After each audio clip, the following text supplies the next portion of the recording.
श्री राधे राधे।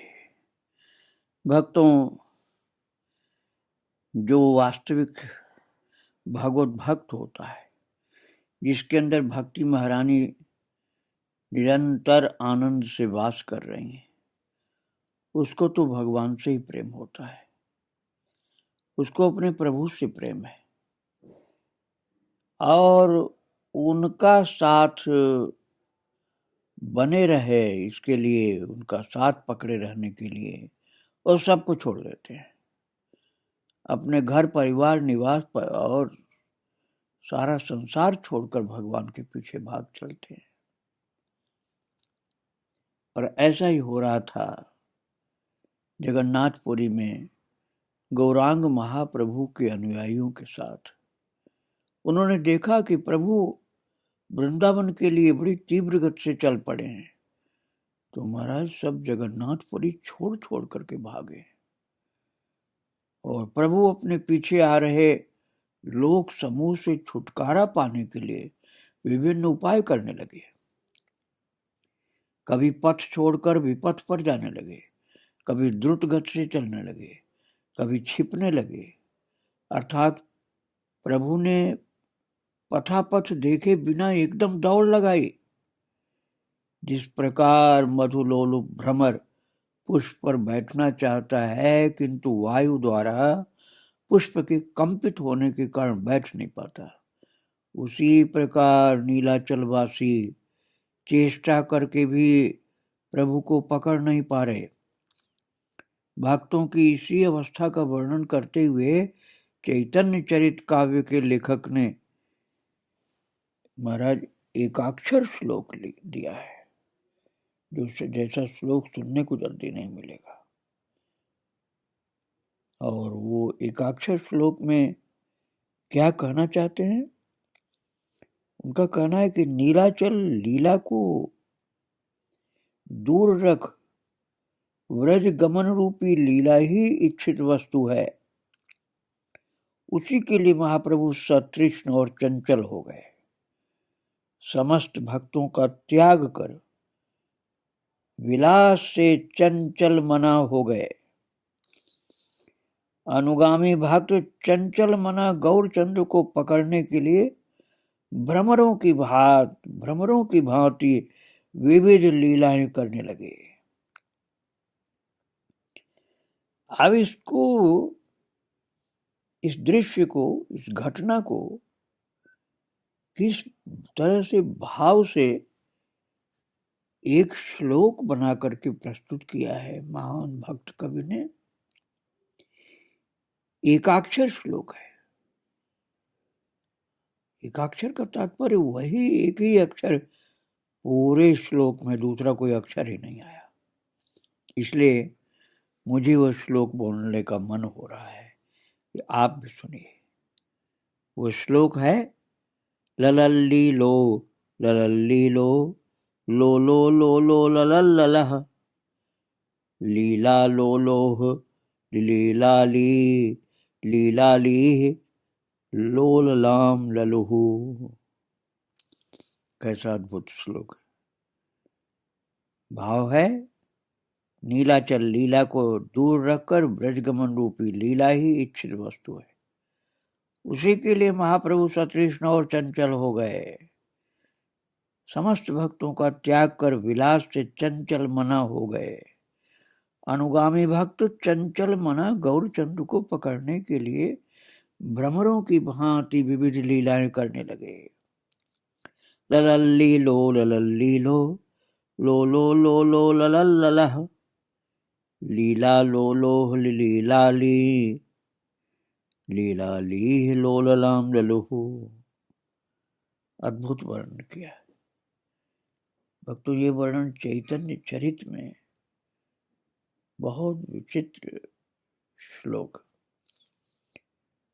तो आगे क्या हो रहा है? प्रभु भाग रहे हैं वृंदावन की तरफ जगन्नाथपुरी से, और प्रभु को न देखकर कोई इधर उधर जाने लगे, क्योंकि वो छिपने लगे, जिससे लोग आवे नहीं मेरे पीछे। लेकिन जो बहुत ज्यादा प्रेमी थे वो तो किसी भी तरह से मानने को नहीं तैयार, वो आने को ही तैयार, वो रुकने को नहीं तैयार।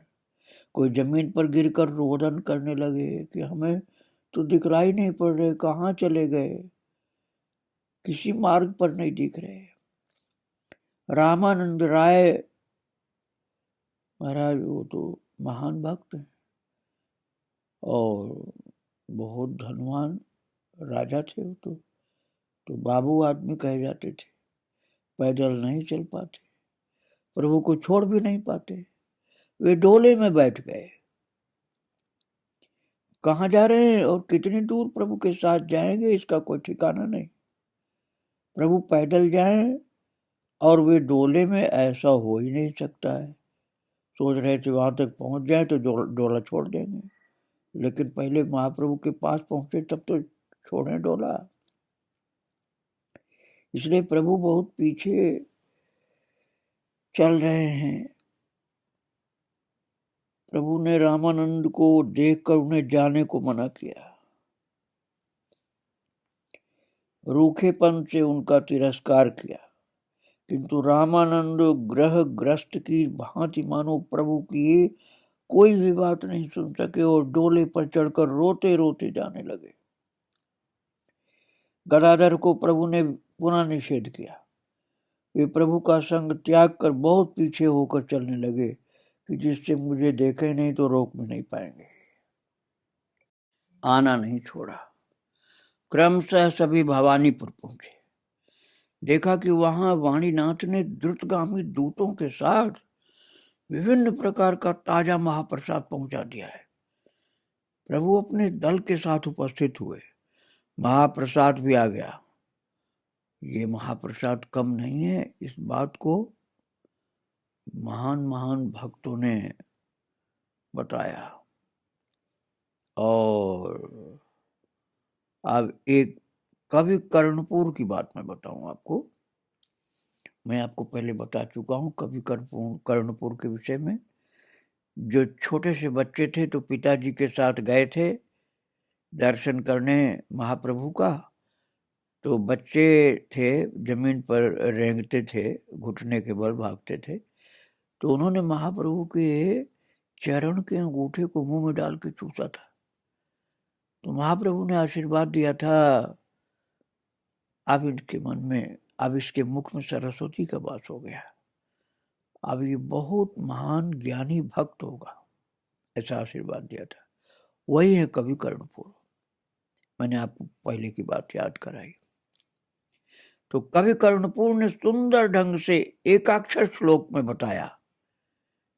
क्या बताया कि किसी एक महात्मा ने विविध प्रकार के महाप्रसाद को अति अल्प देखा, पर यह अति अल्प है, प्रचुर नहीं, ऐसा किसी ने नहीं कहा।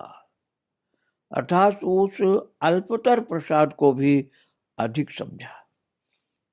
इसके लिए कैसे बताया उन्होंने कवि कर्णपुर ने? ना ना ना नुनि नाने ने, ना ना ना नुनु नुनु ननु, ना ना नूने, नान ना नाने, नो ना ना ननु ननु। समझ में जल्दी नहीं आ सकता है। तो भाव इसका क्या है? किसी एक महात्मा ने विभिन्न प्रकार के महाप्रसाद को अति अल्प देखा, पर ये अति अल्प है, प्रचुर नहीं, ऐसा किसी ने कहा नहीं। अर्थात उस अल्पतर प्रसाद को भी अधिक समझा। थोड़ा सा विश्राम कर प्रभु पुनः चल दिए। वे आनंद में डगमगा रहे हैं। भक्त भी इसी भाव से विभावित है। कवि कर्णपुर उसी रस में मुग्ध हो रहे हैं, इसलिए विविध भंगिमाओं से युक्त कविता प्रस्तुत कर प्रभु का गमन वर्णन कर रहे हैं। प्रभु चुपचाप चल रहे हैं, सोच रहे हैं वृंदावन जा रहे हैं, श्री कृष्ण के दर्शन प्राप्त होंगे। नवद्वीप उनके जन्म और प्रेम का स्थान है। अपने उसी अति प्रिय नवद्वीप और निज जनों का दर्शन करने जा रहे हैं। नवद्वीप होते हुए तब वृंदावन आने का उनका कार्यक्रम था भक्तों। ये सब बातें जब तक प्रभु को अच्छी तरह याद न दिलाई जाती उन्हें याद नहीं आती थी कि नवद्वीप भी जाना बीच में। प्रभु तो वृंदावन को लक्ष्य करके चले थे नीलाचल से, लेकिन उनको तो नवद्वीप भी जाना, ये बात भक्तों ने याद कराई। प्रभु प्राय दिन रात राधा भाव में विभावित रहते। इसी समय उसी भाव में मुग्ध होकर वृंदावन चल पड़े, वृंदावन के लिए आ रहे हैं। इसलिए बहिर्जगत के साथ उनका संबंध थोड़ा ही है। जाते जाते अर्थात वृंदावन के लिए आते आते रास्ते के किनारे एक वृक्ष देखते ही दौड़े और कूद कर उसकी एक शाखा पकड़कर झूलने लगे। इसका क्या अर्थ है? एक धीर बंगाली ब्राह्मण, महामहोपाध्याय, वृक्ष तलवासी सन्यासी, जगत पूज्य भक्त श्रोमण प्रताप रुद्र के संत्राता वृक्ष की डाल पकड़ करके झूलने लगे। इसका कारण बना है, इसका कारण क्या है? प्रभु अति स्वस्थ बलवान, विशेष रूप से उस समय युवा पुरुष थे, तो क्या इसी तेज के कारण ऐसा बाल चापल्य दिखाया? ऐसा नहीं। कृष्ण प्रेम इसी तरह चंचल कर देता है। कृष्ण प्रेम से आनंद का प्रताप होता है, उदय, और आनंद जीवों को ब्रज बालकों की भांति सबल तथा चंचल बना देता है। तो क्या प्रभु इसी कारण वृक्ष की डाल पकड़कर झूल रहे हैं? नहीं, ऐसा भी नहीं। प्रभु के मन का भाव क्या था, ये उन्हीं की बात से बाद में व्यक्त हुआ। और इसको बताया गया कि एक वृक्ष को देखकर निर्बोध के समान दौड़कर छलांग लगाकर उस वृक्ष की मूल शाखा को पकड़कर झूलने लगे और विशेष शोभा पाने लगे। वृंदावन में श्री कृष्ण के दर्शन करेंगे, प्रभु यही सोचते जा रहे हैं। और इसी बीच उस सुंदर वृक्ष को देखकर प्रभु को श्री कृष्ण की स्फूर्ति हो गई। प्रभु देख रहे हैं कि श्री कृष्ण ने उस वृक्ष के ऊपर बैठकर उनकी ओर देखा और मानो हंसकर उन्हें बुलाया। तब प्रभु आनंद से बेहवल होकर दौड़ पड़े और श्री कृष्ण को पकड़ने के लिए उस वृक्ष पर चढ़ने लगे, किंतु चढ़ नहीं पाए, डाल पकड़कर झूलने लगे। उधर रसिक शेखर श्री कृष्ण मानो राधा रूपी प्रभु के साथ कौतुक करते उस वृक्ष को त्याग कर अन्य वृक्ष पर जा पहुंचे। प्रभु भी उनको पकड़ने के लिए उनके पीछे भाग रहे हैं। जिस वृक्ष पर श्री कृष्ण को देखा, उसके निकट जाकर देखते हैं कि कृष्ण अन्य वृक्ष पर चले गए। इस प्रकार वो सोचते हुए कि इस वृक्ष पर श्री कृष्ण ने आश्रय लिया था, उसके प्रति प्रेम का उदय होने के कारण उसका आलिंगन करने लगे। और इस गाढ़ आलिंगन से क्षुद्र वृक्ष चूर्ण हो रहा है। कभी वृक्ष के कंटक प्रभु के शरीर पर आघात कर रहे हैं, कभी इसी कारण से वृक्ष का चुंबन करते हैं, और कभी श्री कृष्ण को पकड़ने के लिए शाखा के सहारे वृक्ष पर चढ़ने की चेष्टा करते हैं। कभी किसी वृक्ष को भाग्यशाली मानकर उसके भाग्य की प्रशंसा करते हैं, कभी किसी वृक्ष से धीरे धीरे कुछ कहते हैं। प्रभु जिस किसी वृक्ष की ओर देखते हैं, उसी पर श्री कृष्ण को देख पाते हैं। इस प्रकार एक वृक्ष पर श्री कृष्ण को देखकर दौड़ते हैं, और तभी अचानक दूसरी ओर दृष्टि पड़ते ही वहां भी वे कृष्ण को देखते हैं। तब सोचते हैं कि कृष्ण उनकी पकड़ से बचने के लिए अन्य वृक्ष का सहारा ले रहे हैं। इसलिए कृष्ण परित्यक्त वृक्ष को गाढ़ आलिंगन और चुंबन प्रदान कर वे श्री कृष्ण को पकड़ने के लिए दूसरे वृक्ष की ओर भागते हैं। प्रभु सैकड़ों भक्तों के समक्ष यह रंग करने लगे। शुरू में भक्त ने कुछ नहीं समझ सके। वे देख रहे हैं कि प्रभु को बाह्य ज्ञान नहीं है, वे दिव्य चक्षु हो गए हैं एवं संपूर्ण देह व्रण जैसे पुलक से आवृत हो रही है।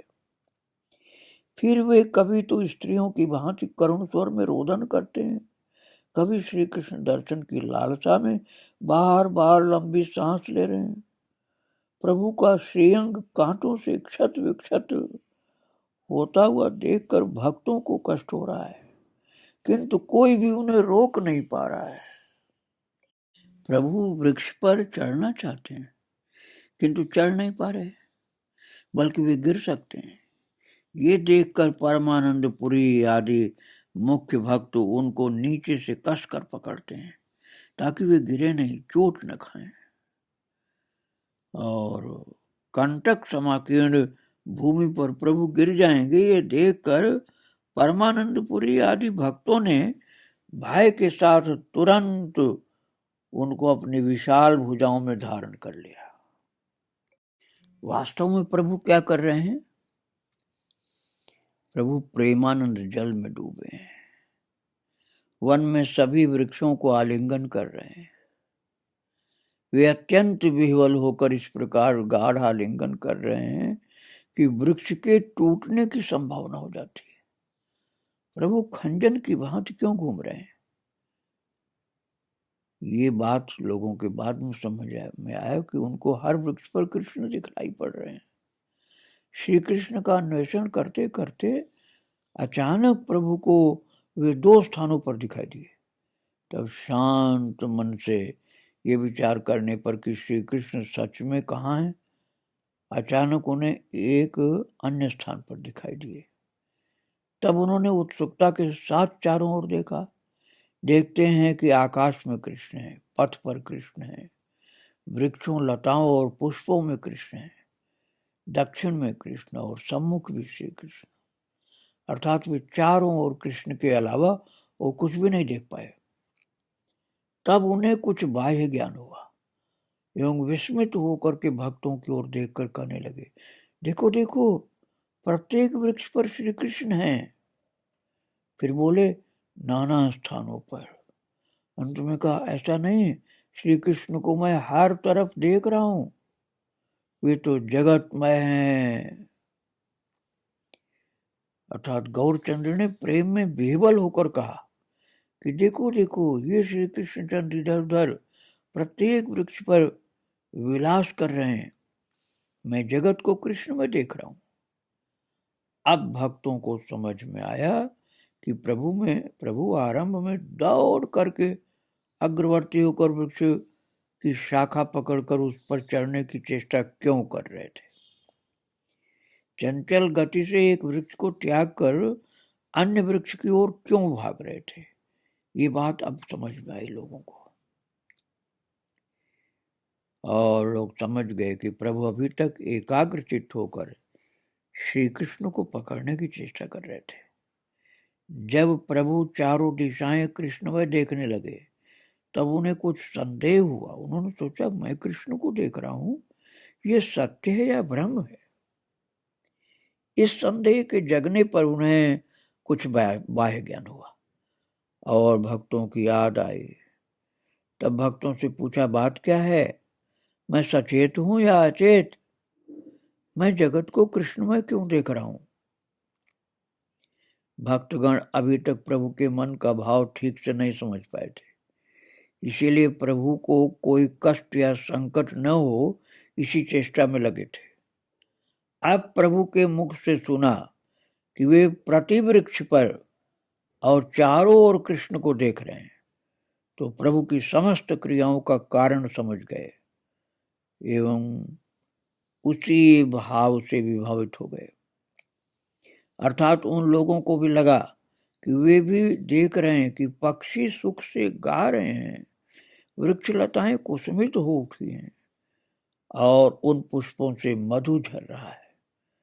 वास्तव में तब वहां मयूरों के झुंड आकर विचरण करने लगे, और जब किसी मोर ने नृत्य आरंभ किया तो भक्त प्रेम में विह्वल हो गए। एक तो शरत काल, ऊपर से ये सुंदर दृश्य, तो महाराज बहुत ही सुंदर उसका वर्णन किया कवि कर्पूर ने। और उन्होंने कहा कि उस समय पवन देव भी पद संचालन द्वारा विलासशालिनी अलिमाला की अभिलाषा से स्त्री विलास की इच्छा कर मानो चारों ओर भ्रमण कर रहे थे। और उन्होंने अपने शब्दों में जो व्यक्त किया अद्भुत है। उन्होंने कहा, लीला लोला लिल लला ललन नलिन ललन नलिन लाल नई नलाल ललनान लीलाम लीलाम लान नीलो ललन। सात कानन के मध्य कौवे के समान लावक नामक पक्षियों की ध्वनि के साथ मोरों की उच्च ध्वनि हुई। समस्त दृश्य कृष्णमय था। वास्तव में मयूर ध्वनि विशुद्ध वर्षा ऋतु के संबंध से उत्कृष्ट होकर मानो मदमस्त व्यक्ति का अतिक्रमण करती उच्च स्तव पाठ की भांति शोभा प्राप्त करने लगी। और जो शरद रसा अर्थात पृथ्वी की सरसा उत्कृष्ट वस्तु स्वरूप है, वो आसार अर्थात वर्षण विहीन होने पर भी रस अर्थात जल द्वारा सम्यक प्रकार से उत्कृष्ट नूतन हो रही थी तथा अनेक सारस पक्षियों से परिपूर्ण होकर नातनु और नतनु देहधारी एवं देहहीन देहधारी वृक्षलता आदि, देहहीन समय दिशाएं आदि सभी को सार तेज या बल प्रदान करने के कारण प्रसिद्धा सुशोभित हुई। शरद काल में वृक्ष लता आदि के रस के विशेष रूप से विकास होते हैं और उसमें शीत ऋतु का अंश विद्यमान रहने से समय भी उत्तम होता है तथा सभी दिशाएं प्रसन्न होती हैं। प्रभु पुनः शांत मन से चलने लगे। प्रभु के लिए जगन्नाथ का प्रसाद पाना पीठा आदि वाणीनाथ द्वारा द्रुतगामी दूतों के साथ बार बार प्रेषित किया जा रहा है। और व्यवस्था इतनी सुंदर थी कि प्रभु जहां भी विश्राम करते हैं वहीं देखते हैं कि प्रचुर मात्रा में ताजा और अति उत्तम महाप्रसाद प्रस्तुत है। केवल इतना ही नहीं, रामानंद राय ने प्रयोजन के अनुसार नवीन गृहों का निर्माण कराया था। प्रभु नवीन गृहों में रात्रिवास करते हैं। प्रभु भुवनेश्वर दर्शन कर पुनः चल दिए एवं रात्रि को रामानंद द्वारा निर्मित कराए गृह में महाप्रसाद ग्रहण कर सारी रात्रि रामानंद के साथ कृष्ण कथा के भरपूर आनंद में व्यतीत की। प्रभु और परमानंद पुरी नाम जप करते करते सबसे आगे चल रहे हैं। रामानंद डोले में सबसे पीछे आ रहे हैं। प्रभु जहां विश्राम करते हैं वहां रामानंद डोले से उतरकर उनके साथ कृष्ण कथा में समय बिताते हैं। नदी के किनारे रामानंद द्वारा बनवाए अति सुंदर वास भवन को देखकर प्रभु बड़े मुग्ध हुए और आनंद से श्याम गुणगीत गाने लगे। उनकी इच्छा हुई कि यहाँ कुछ निश्चिंत होकर सुखपूर्वक रसास्वादन करें। इसलिए परमानंद पुरी की ओर देखकर सभी से कहा, मैं यहाँ थोड़ा विश्राम करूंगा, आप लोग अग्रवर्ती हों अर्थात आगे चलें। कटक में गोपीनाथ में मिलेंगे। भक्तगण प्रभु की आज्ञा पाकर चलने लगे और प्रभु अकेले रामानंद के साथ इस नूतन गृह में कृष्ण कथा में लीन हो गए। तब प्रभु राधा भाव से विभावित होकर कृष्ण प्रेम की सूक्ष्मतर गति जी खोल करके बताने लगे। प्रभु के श्रीमुख की उसी सुधा के साथ श्री कृष्ण लीला प्रस्फुटित हुई और आज जीवगण उसी का आस्वादन करते हैं। भक्तों, श्री परमानंद पुरी आदि ने कटक पहुंचकर राजा को संवाद दिया कि प्रभु नीलाचल से वृंदावन जा रहे हैं। राजा पहले जब सुनते कि प्रभु वृंदावन जाएंगे तो व्याकुल होकर राम राय और सार्वभौम से विनती करके कहते कि प्रभु को जाने नहीं देना। राम राय और सार्वभौम ने विविध उपायों से 2 वर्ष तक प्रभु को रोके रखा। अंत में वे जाने की अनुमति देने के लिए बाध्य हुए। भक्तों, राजा ने सार्वभौम से कहा कि प्रभु के जाने के बाद मैं जीवन धारण कैसे करूंगा। और ये सत्य है कि यहाँ जगन्नाथ विराजमान है, फिर भी प्रभु के चले जाने के लिए भुवन अंधकार में हो जाएगा। भक्तों, इतना भाव उनका था। और सार्वभौम और राम राय ने राजा से कहा कि भगवान स्वेच्छामय हैं, उनको रोका नहीं जा सकता है। उनके साथ अति हठ करना भी ठीक नहीं है। वे भक्तवत्सल हैं, 2 वर्षों तक भक्तों के अनुरोध पर वृंदावन नहीं गए, अब जा रहे हैं, हम उन्हें और नहीं रोक पाए। प्रभु ने विजयादशमी के दिन नीलाचल छोड़ा। उससे पहले ही राजा नीलाचल से कटक चले आए और श्री गौरांग की प्रतीक्षा करने लगे कटक में आकर के। अब परमानंदपुरी आज से सुना कि प्रभु आने ही वाले हैं। रामानंद राय प्रभु के भावी विरह से व्याकुल हैं। वे प्रभु के साथ चल रहे हैं। प्रभु प्रत्येक पड़ाव पर राम राय को घर वापस जाने के लिए कहते हैं और राम राय रोते हुए व्याकुल होकर के कहते हैं, प्रभु थोड़ा और चलूंगा। एक और पड़ाव पर जा करके प्रभु ने रामानंद राय को वापस जाने के लिए पुनः कहा। राम राय ने फिर रोते हुए कहा, थोड़ा और चलूंगा प्रभु। इसी तरह रामानंद राय प्रभु के साथ बहुत दूर तक गए। भक्तों, भगवान के साथ चलने में तो अपार आनंद है ना। इसलिए परम भक्त रामानंद राय, जिनको प्रभु राम राय कहते हैं, वो साथ में चल रहे हैं। चलने लायक नहीं है, कहीं डोले पे चढ़ते हैं, कहीं पैदल चलते हैं, मुश्किल से चल रहे हैं, लेकिन आनंद में भरपूर हैं। प्रभु के साथ होती हुई इस यात्रा का सुंदर चित्र, छवि अपने मन में रखे। आगे फिर चर्चा करूंगा कल। आज प्रभु को और उनके भक्तों को प्रणाम करके यहीं विराम दे रहा हूँ। श्री राधे राधे। जय जय श्री राधे श्याम। जय जय श्री सीताराम। गौरांग महाप्रभु की जय। श्री राधे राधे।